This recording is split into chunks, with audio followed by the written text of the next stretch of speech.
God wants you to grow. He has called you to grow. And as you grow, watch this, you're going to outgrow a lot of things. As you grow, you outgrow things. You outgrow friendships. There are certain friendships you will outgrow. There are certain places you will outgrow. There are certain things you will outgrow. The people that maybe there are certain environments that you will outgrow. Definitely. Because here's the thing. When you want to grow, but you want to hold on to the same things that you had before, no. You want to hang on to the same relationships that do not build you up, no. If you want to hang out in the same areas that you go that are not productive, say that's not humility. Okay? Growth is necessary because it moves you closer to your destination. It moves you closer to your assignment. It moves you closer to God's plan for your life. Now, here's what I want you to see. The parable of the talents. If you go back and read the parable of talents, you see that the servants were judged. You see, they were judged by the master based on their stewardship. The guy with the 5 talents, the Bible says he went out immediately and began to trade with what he got. He went out immediately and began to trade. He engaged with what he had. Okay, the guy with the 2 talents did the same thing. But now watch the guy with the 1 talent. He went, and you can sense the resentment in him. He went and hid his talent in the ground. Now, what does that mean? What does that mean? What does that signify? Unfortunately, sadly enough, that is the state of a lot of believers. They've buried their talent. See, because they say to themselves, well, I'm not as talented as the guy with the 5 talents. I'm not as talented as this person with the 2 talents. I only have 1 talent. They minimize what they have. But the master gave it to them to multiply. See, because it's stewardship that God is interested in. God knew what he gave you. Okay, and he does, of course, by the way, he does not want us comparing ourselves with anybody. I'm not confused. I know what I'm called to do. My assignment is clear. I'm not supposed to look out there and see what the other guy is doing and then compare what I'm doing. No, that's foolishness. The Bible says that when people compare themselves with themselves, that is foolishness. No, you're supposed to compare yourself with what God has called you to do. Are you running the race that is set before you? Are you doing your thing? Are you out there fulfilling the plan of God for your life? Because he called you, he gifted you, he created you, he gave you everything you need to become a man or a woman of destiny.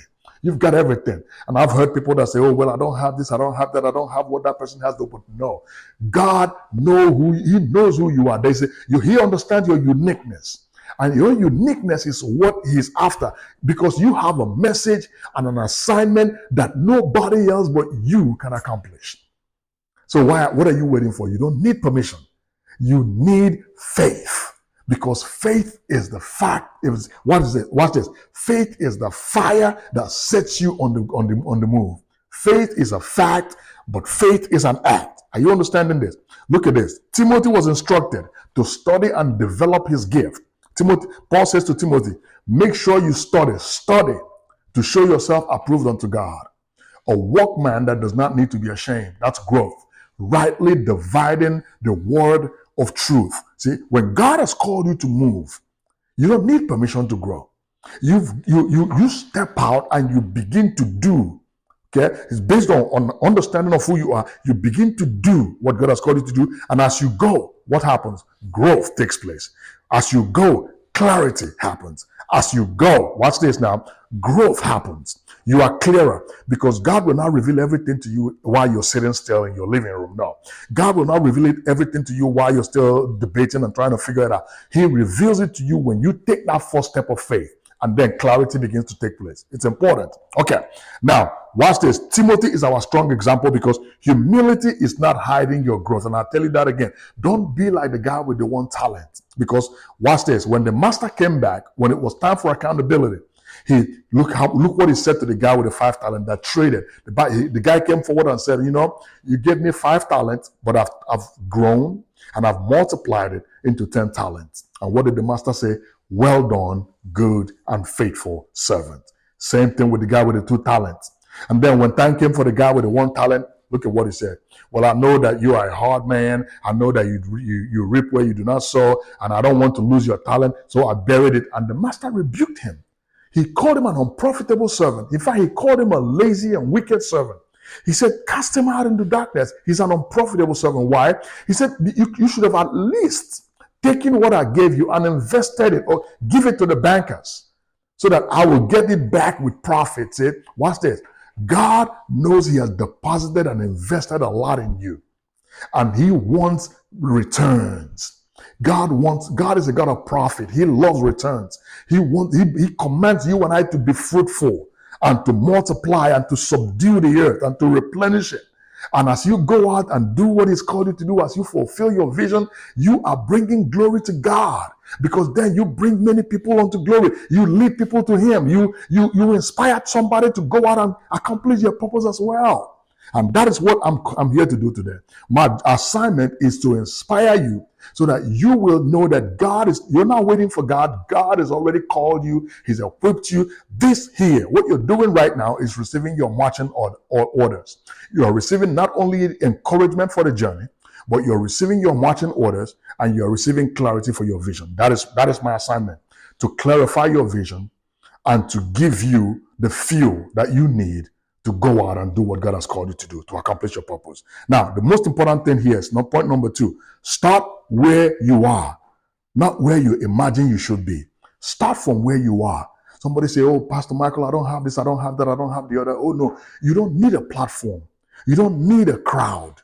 Start from where you are. Everybody has this thing called a phone that has a camera on it.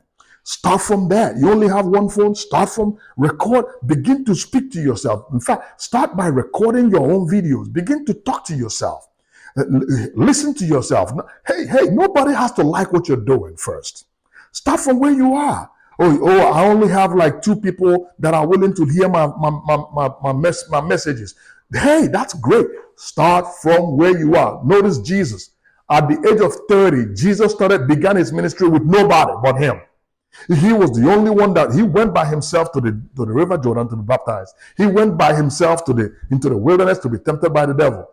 He returned by himself into Galilee, full of power of the Holy Spirit. It was the moment he began the ministry, the Bible said that the fame of him went out. So it is important for you to know that God does not start you out with a large crowd. He doesn't even start you out with acknowledgement. He starts you out knowing this, that number 1, knowing who you are, knowing your calling and your purpose and your assignment, and stepping out in boldness to do what he has called you to do. Start from where you are. It doesn't matter what you have or don't have. Don't wait until you have purchased this or bought that or get ready. No, there's no such thing. The Bible says in the book of Proverbs that the book of Ecclesiastes, that the person that looks to the wind will not sow. The person that looks to the wind, if you're consistently observing the weather, you are not going to sow. But God has called you for such a time as this, and he is expecting you to do everything he has called you to do. Be like David. Did you know how David started as a king? He started with a sling and stones. That's how he killed Goliath. David had nothing going for him other than the fact that he knows how to sling a stone out of a slingshot. And that was all he had to his name. And he could play the harp. That was all that David had to his name.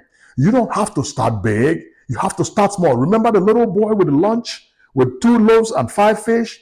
And he brought it. Watch this. Very small gift, big impact. It fed 5,000 people besides women and children. So what are you going to say? Here's what I'm here to tell you. Here's what I'm showing you all this, giving you all these illustrations for this particular reason. That there is nothing you have or don't have that has not already been proved in the Bible.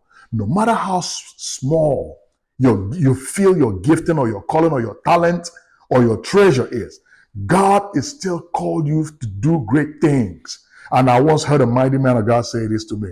He said, Michael, if the only thing God called you to do was to take out the trash, if that's all he called you to do all your life, to take out the trash, he said, if you submit to that calling and do it, he said, God can make your trip from the back door to the alley the adventure of a lifetime. And boy, was he right. It's not the size of your calling. It's the size of your obedience that determines the size of your blessing and the size of your impact. Are you listening to this? Start from where you are, not where you imagine to be. God is waiting for you today. This is your time and this is your season. He wants you to do it. Number 3, consistency builds credibility. Watch this. See, God, Bible said that he that puts his hands to the plow and looks back is not fit for the kingdom of God. I'm going to say that again. Jesus himself, he said, whoever puts his hand to the plow and looks back is not fit for the kingdom of God. Why is that? Because God understands the power of inconsistency. Inconsistency kills momentum, it destroys growth, and it stops people fast. It stops great people from making great impact. Watch this. God knows the power of consistency. Consistency builds momentum. I was just telling my kids this morning that, listen, genius is common. You don't become successful because you're a genius. It's not because you're talented. Talent is nothing. The power is consistency. Consistency is where the power is. I've seen talented people who are complete failures. I've seen geniuses that nobody even ever heard about.